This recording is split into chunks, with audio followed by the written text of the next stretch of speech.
Hello, I'm back. I actually showered, but it's still like, oh gosh, I don't even know what the temperature is. I can't get over this weird warm weather. This isn't normal for the Northeast this time of the year to be so warm and humid and sticky, and it just feels weird. But I actually, my Jeep smells like basil because this is from a local hydroponic. It's so good. So this is behind the scenes with Langela as I ramble my way. And those of you just stumbling on to this video and like, what is this all about? My name is Jennifer Langell. I am a photographer, writer, and artist, and I spent the last 4 years working on a big project. And I'm publishing a 168-page book called When the Road Disappears, and it is now available for order. And I have challenged myself to come on here every single day and do a little video, sort of like an update, and sharing. Well, I've been sharing a little bit of everything, right? You know, folks really seem to be interested in my little Jeep build because I think most of the few of you here are most interested in that, and that's how you came across me in the past, is through my big overland Jeep expedition in 2018. I am in a Jeep, not the same Jeep, and this Jeep is going to be built out for an adventure. But here's the thing, and I really appreciate everyone who's really excited about that and excited for me to get back out on the dirt road again. But I did a post earlier today, and on I don't script these. These are just one-off videos I try to get done in one take, and I've been trying to get it under 10 minutes and I've not been successful, but I'm gonna try today. So earlier today, I did a post on Facebook and Instagram that kind of shared, just some more of the realities of doing something like this, or doing a passion-based project for maybe a cause that you're really passionate about and care about. And, long time ago, because I'm not this young, I was a lifeguard. And it was my first job, lifeguarding, teaching swimming. I was a lifeguard for over 10 years. It was through high school and college, and even maintained my certification into my kind of professional adult, even though I never went back to lifeguarding. And one of the key lessons in becoming a lifeguard is that they teach you, this is all through the American Red Cross, which is an organization I'm really passionate about. They teach you that you have to save yourself. Like if you are drowning, you can't save the drowning victim, right? So, I think and reflect on that time because I was really good at being someone who knew that you can't save somebody else physically, mentally, or financially if you yourself are not okay. Like you have to be more than okay, honestly. And the last 4 years, this project hasn't been a success. The project itself, the original project that I set out to do, and those who've been with me know it was a totally different project. And that project technically was not successful. And it wasn't successful because I simply didn't have the physical, mental, or financial oomph that I needed to have. I wasn't topped off. I wasn't physically healthy enough, emotionally healthy enough, or financially healthy enough to follow through with that original plan. So what this book is something I am deeply proud of. I'm so proud of it. And I'm proud of it because it's an example of what happens when you still don't give up. And that's an important thing, because at the end of the day, like if you're drowning and there's nobody there to rescue you, the only way you're going to survive is not giving up and finding the strength in yourself to figure out how to keep your head above water. And that's basically what I did for pretty much the end of 2017 and really all the way through, through the pandemic into current day. It's been a whole lot of treading water. And I can tell you, you do not want to be in an actual treading water contest with this girl. Like I can tread water, I think, for days. That might be a fun thing to do at some point in time. We're not going to do it today. But the post really touched on, ultimately though, that you can't help others have success. You can't support the causes and the things that you are passionate about and want them to have success if you aren't taking care of yourself, if you yourself aren't having success, whatever success looks like for you. Success is relative. It's unique and personal. And, you know, for me at the time, you know, my idea of success was that I would have developed a successful nomadic photography career. You know, I wanted to be in the field, on the road. I wanted to be like Dorothea Lange, you know, and I was not successful. You know, I've been successful in other ways, but I would say that all of it wasn't actually successful. And that's okay, because I needed to fail. I needed to fail in order to be where I am right now. And where I am right now is preparing, you know, to publish like a for realsy book. And, you know, while it's a self-published book, it's still a huge achievement. I did the jobs of many to get this thing done. You know, if it wasn't for Clarissa and Cassidy, my copy editors, like that was like one job too many, you know, but I am the author, the illustrator, the photographer, the designer, everything, you know, the graphic design, everything is up to me. Putting the order in is up to me. There's nobody else. The accounting, everything. And I am able, like, I pulled that all off, and I've been pulling it off, and I will be pulling it all off, and I'll definitely be pulling it off if you help me sell copies of my book. I know I keep going back to that because that's what I'm working on here.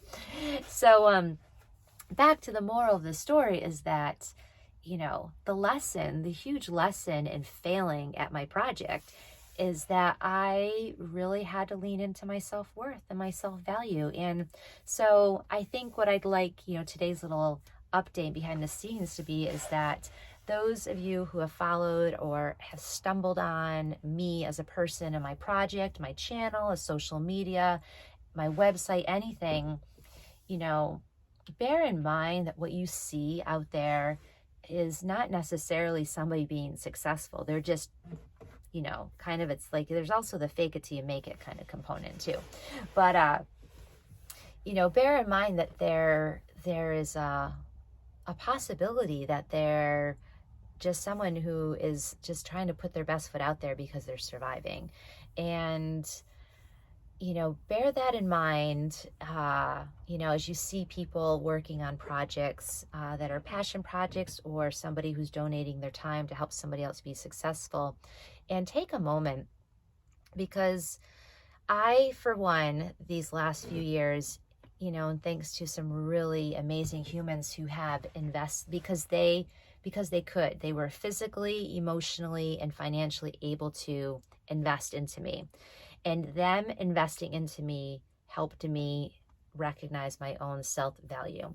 And I now know that I will not do another project unless I am physically at my healthiest, emotionally at my healthiest, and financially doing well for myself. And I encourage everybody to do that for themselves. And if you're thinking about doing a project like I'm doing, those are 3 things that I recommend that you must have in check. And what that looks like is different for everybody. You know, for me right now, I know that like health-wise, like, well, you know, I'm eating pretty good. I'm eating my greens. I'm very cognizant that what I put into my body is going to have an impact. I have autoimmune disorders, and my health during 2018 was not so great. You know, I finished my project at about 114 pounds. That's not okay. My dog didn't. My dog was fine. The Jeep, even though I couldn't afford my payment, I could afford to put gas in it. So now I know that, like, I knew for me to finish this project, I had to take care of myself. So I have a daily yoga practice. I love working out at home now. It took me a lot to get used to that. I may not eat as much as I should be right now because I just kind of forget, you know, like I haven't eaten lunch yet today, but my salad is going to have basil in it. And I'm still going to do yoga before I go to bed tonight. I'm making time for those things and trusting that I'll get everything else done, but I can't be my best creator, artist, anything for myself or anybody else if I'm not healthy physically. And the same goes for mentally. You know, yoga, meditating.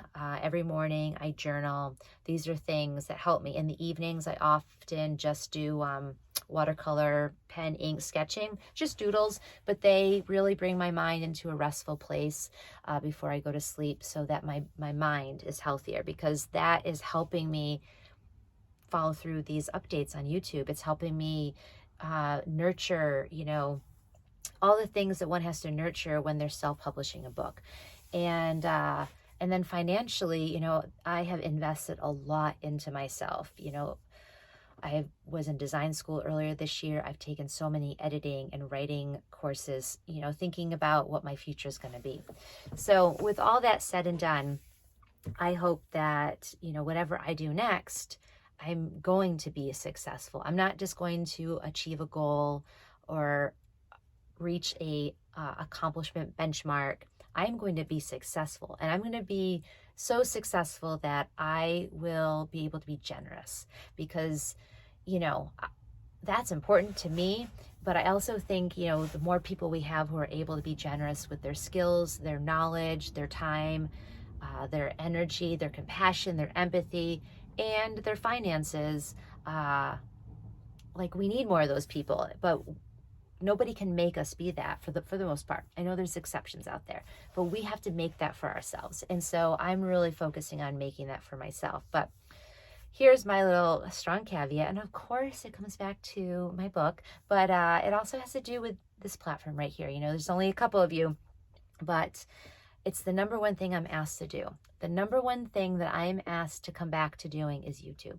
And I don't understand why. And it's funny because I've taken a lot of my YouTube videos down over the years, but I've been on YouTube since 2007.